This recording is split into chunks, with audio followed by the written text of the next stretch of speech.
Ouais, c'est gâté. Voilà que la population du Bénin vient de faire tomber Patrick Talon. Pour ne pas trop discuter, regardons la vidéo ensemble. Abba Patrice Talon, Abba Patrice Talon, Abba Patrice Talon, Abba Patrice Talon. Talon coincé, talon talonné, talon au bord de l'effondrement, talon se sentant petit. Ah, talon!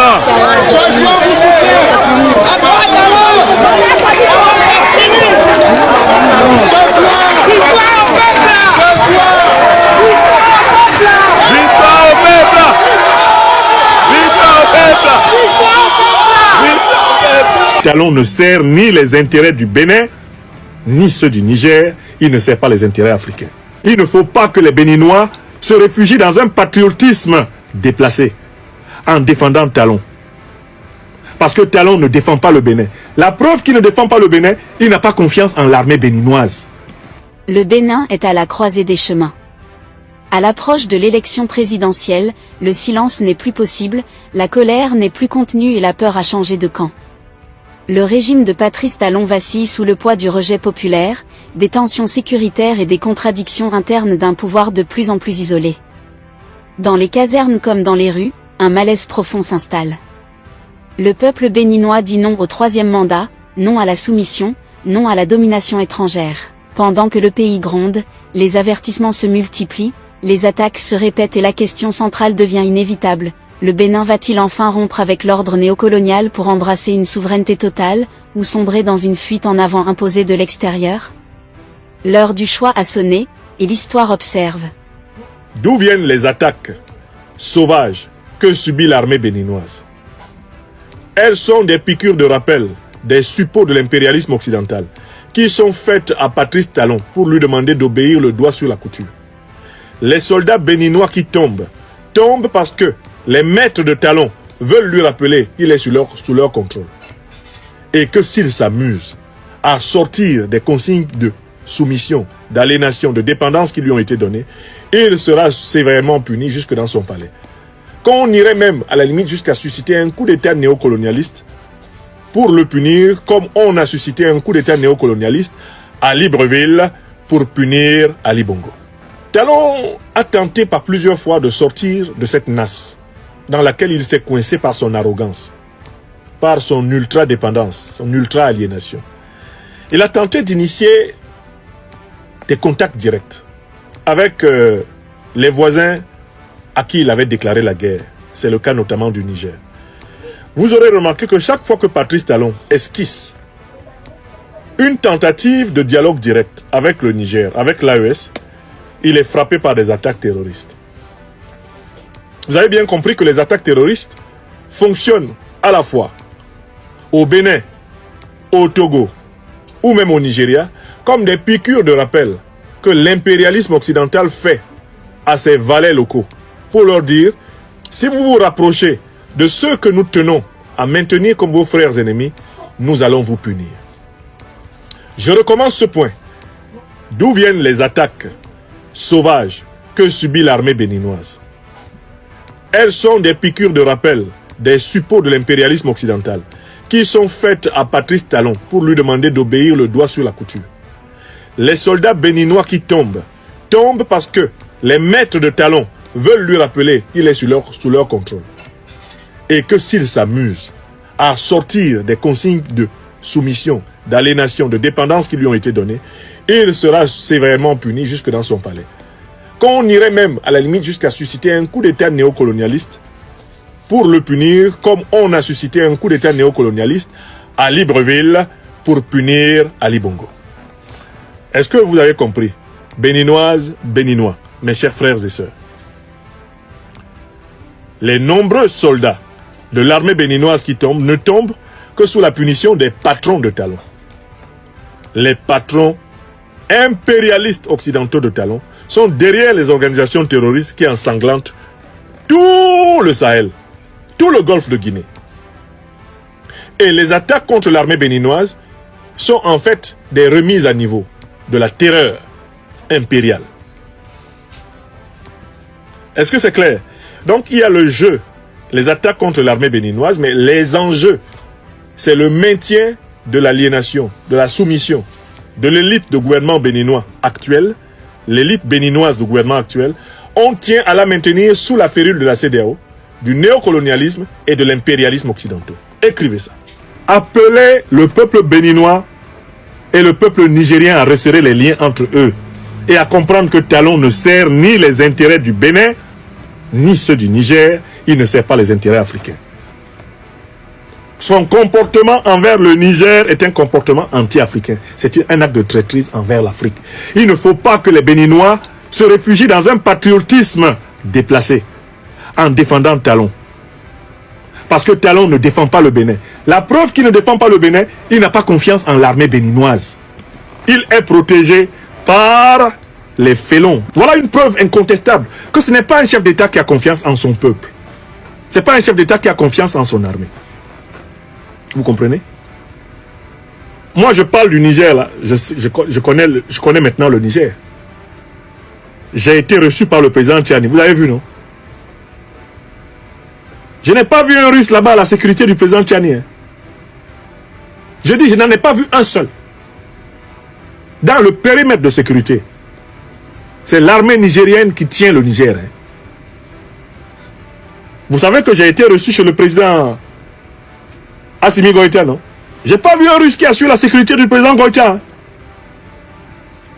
Le président Goïta est sécurisé par l'armée malienne. Hein. Il vit avec ses frères d'armes, avec son armée et son peuple. D'accord? C'est pas quelqu'un qui protège le président Goïta, hein, c'est l'armée malienne. C'est pas l'armée de Poutine qui est autour de la résidence du président Tchani à Niamey, c'est l'armée nigérienne. Il dort avec ses militaires.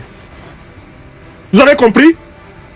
Donc, il faut que les Béninois comprennent très bien que Talon a tourné le dos à l'Afrique. Il a tourné le dos au peuple béninois. Et je vois des Béninois, certains qui sont perdus sur les réseaux sociaux, qui essayent de faire des commentaires, comme s'il y avait un problème entre le peuple béninois et le peuple nigérien. Il n'y a pas de problème entre nos peuples. Qu'aucun cheveu béninois ne soit touché au Niger. Qu'aucun cheveu nigérien ne soit touché au Bénin. C'est le message que je vous lance, frères et sœurs des deux pays. Ne nous laissons pas avoir par le traître Talon. Ne touchez pas à vos frères nigériens au Bénin, parce que Talon fait semblant d'être patriote. Il n'est pas patriote. S'il était patriote, il ne serait pas protégé par l'armée rwandaise. Il aurait confiance en l'armée patriotique béninoise. Vous avez compris? Frères nigériens, protégez vos frères et sœurs béninois au Niger. Montrez-leur que vous avez la maturité d'esprit pour ne pas vous laisser manipuler. Parce que l'Occident a pendant très longtemps opposé l'Africain à l'Africain pour dominer tous les Africains. Ils veulent absolument provoquer un conflit entre le peuple nigérien et le peuple béninois pour pouvoir profiter de ce conflit et s'installer, comme ils l'ont souvent fait avec leur mission de l'ONU, avec leurs observateurs internationaux, avec leurs élections frelatées, leur démocratie propagandière et leurs droits de l'homme à géométrie variable. Maintenant, le peuple africain est éclairé. Les déclarations ci-dessus résonnent comme un acte d'accusation politique sévère contre le régime de Patrice Talon, à un moment charnière de l'histoire récente du Bénin. Elles s'inscrivent dans un contexte explosif où le pouvoir vacille, la rue gronde et la légitimité du régime est de plus en plus contestée. À quelques mois de l'élection présidentielle, le pays semble entrer dans une zone de forte turbulence, marquée par la montée des tensions sociales, sécuritaires et politiques. De plus en plus de voix s'élèvent pour annoncer la chute imminente de Patrice Talon, non seulement parce que son régime est rejeté par une large frange du peuple béninois, mais aussi parce qu'il apparaît pris au piège de ses propres alliances. Le peuple dit clairement non à toute tentative de troisième mandat, perçu comme une trahison de l'esprit démocratique et un alignement sur des pratiques de confiscation du pouvoir déjà observées ailleurs sur le continent. Cette colère populaire traduit une rupture profonde entre le régime et la base sociale, une rupture qui ne cesse de s'élargir. Dans ce climat délétère, les attaques répétées contre l'armée béninoise sont interprétées, dans ces déclarations, non comme de simples actes terroristes isolés, mais comme des messages politiques violents, des piqûres de rappel adressées à Patrice Talon par ses maîtres occidentaux. L'idée avancée est claire, tant que le président béninois reste dans le rang, obéissant aux consignes de soumission, d'aliénation et de dépendance, le système le tolère. Mais dès qu'il esquisse une volonté d'autonomie, de dialogue régional ou de rapprochement avec les pays qui ont choisi la rupture, la sanction tombe, brutale et sanglante, au prix de la vie des soldats béninois. Le peuple béninois observe avec amertume ces pertes humaines et en vient à la conclusion que ces soldats tombent moins pour la défense de la nation que pour rappeler au chef de l'État qu'il reste sous contrôle. Le parallèle est explicitement fait avec ce qui s'est passé à Libreville, où Ali Bongo a été renversé, présenté ici comme une punition infligée par les mêmes réseaux néocoloniaux lorsqu'un dirigeant cesse d'être pleinement docile. Le message est limpide, aucun palais présidentiel n'est à l'abri si l'ordre impérial est remis en cause.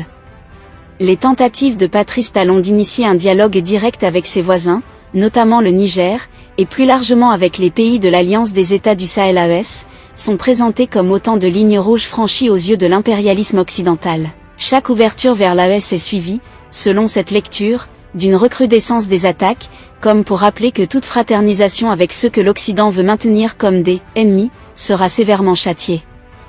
Le terrorisme devient ainsi un instrument de discipline politique, utilisé pour maintenir les élites locales sous la férule néocoloniale.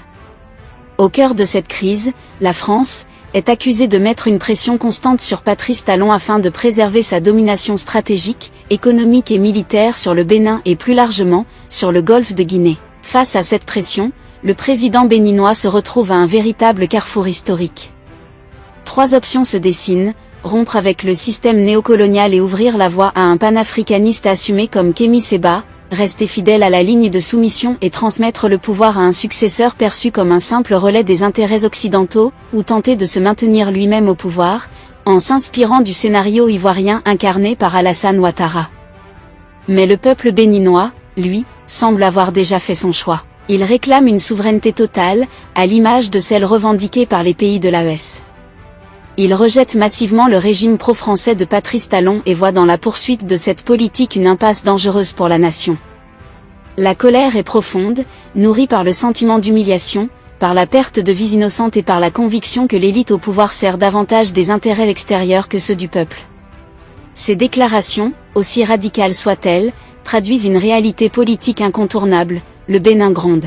Le maintien de l'aliénation, de la dépendance et de la soumission n'est plus accepté. À l'approche de l'échéance électorale, le régime Talon apparaît de plus en plus isolé, pris entre la pression de ses alliés occidentaux et la détermination d'un peuple décidé à mettre fin à un système qu'il juge néocolonial. L'histoire semble s'accélérer, et le verdict populaire pourrait être sans appel. Si ça vous a plu, cliquez sur j'aime et partagez avec vos amis. Mais n'oubliez pas de vous abonner et de cliquer sur la cloche de notification pour ne pas rater mes prochaines vidéos. Nous sommes déjà à la fin de la vidéo. Donnez vos avis dans les commentaires. N'oubliez pas de partager la vidéo au maximum. Pour plus, laissez-nous